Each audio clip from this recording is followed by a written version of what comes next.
गीता की ये 5 बातें दिलाएगी हर क्षेत्र में जीत। पूरी दुनिया का मानना है कि गीता में जीवन की हर परेशानी का हल है और यह सच भी है।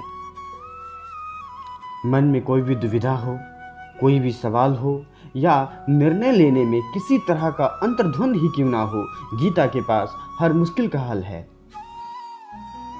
बेशक यह ग्रंथ सालों पुराना क्यों ना हो, लेकिन आज के जीवन में भी किसी भी समस्या का समाधान और एक अच्छे और प्रभावशाली व्यक्तित्व के निर्माण में गीता की सीखों का सहारा लिया जा सकता है। पेश है गीता में कही गई ऐसी 5 बातें जिन पर अमल करने से आपको मिलेगी हर क्षेत्र में जीत। स्वयं का आकलन। गीता में कहा गया है कि हर व्यक्ति को स्वयं का आकलन करना चाहिए। हमें खुद हमसे अच्छी तरह और कोई नहीं जानता, इसलिए अपनी कमियों और अच्छाइयों का आकलन कर खुद में एक अच्छे व्यक्तित्व का निर्माण करना चाहिए। दूसरी बात जो गीता हमें सिखाती है वह है क्रोध पर नियंत्रण।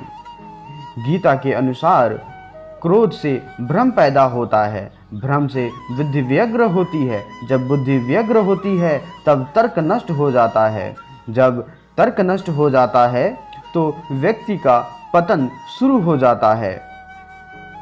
तो आप समझ ही गए होंगे कि किस तरह आपका गुस्सा आपको और आपके जीवन को प्रभावित कर नुकसान पहुंचाता है।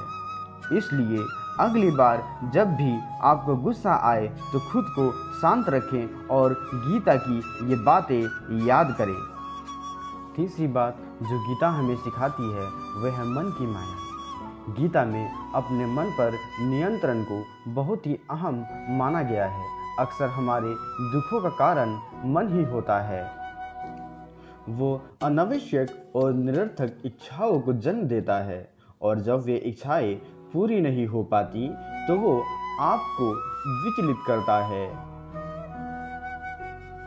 इसी कारण जीवन में जिन लक्ष्य को आप पाना चाहते हैं, जैसे व्यक्तित्व अपनाना चाहते हैं, उससे दूर होते चले जाते हैं। चौथी बात जो गीता हमें सिखाती है वह है आत्मा मथन और सोच से निर्माण। गीता कहती है कि हर व्यक्ति को आत्मा मथन करना चाहिए। आत्मा ज्ञान ही अहंकार को नष्ट कर सकता है। अहंकार अज्ञानता को बढ़ावा देता है।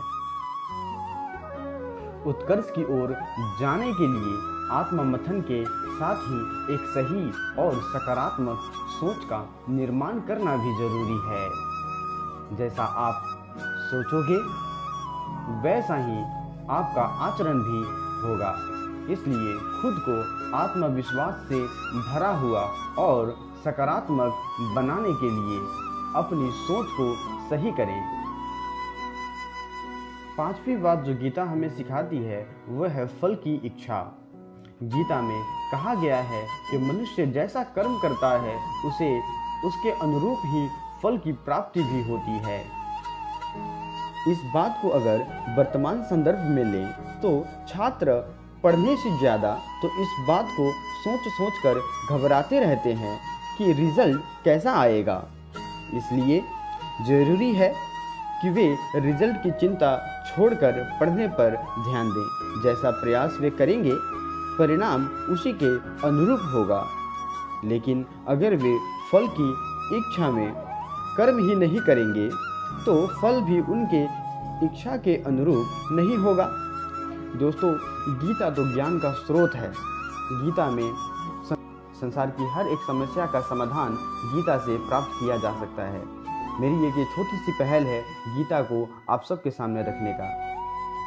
गीता की ऐसी और भी रोचक सत्य को और तथ्य को जानने के लिए बने रहिए मेरे चैनल के साथ। धन्यवाद दोस्तों।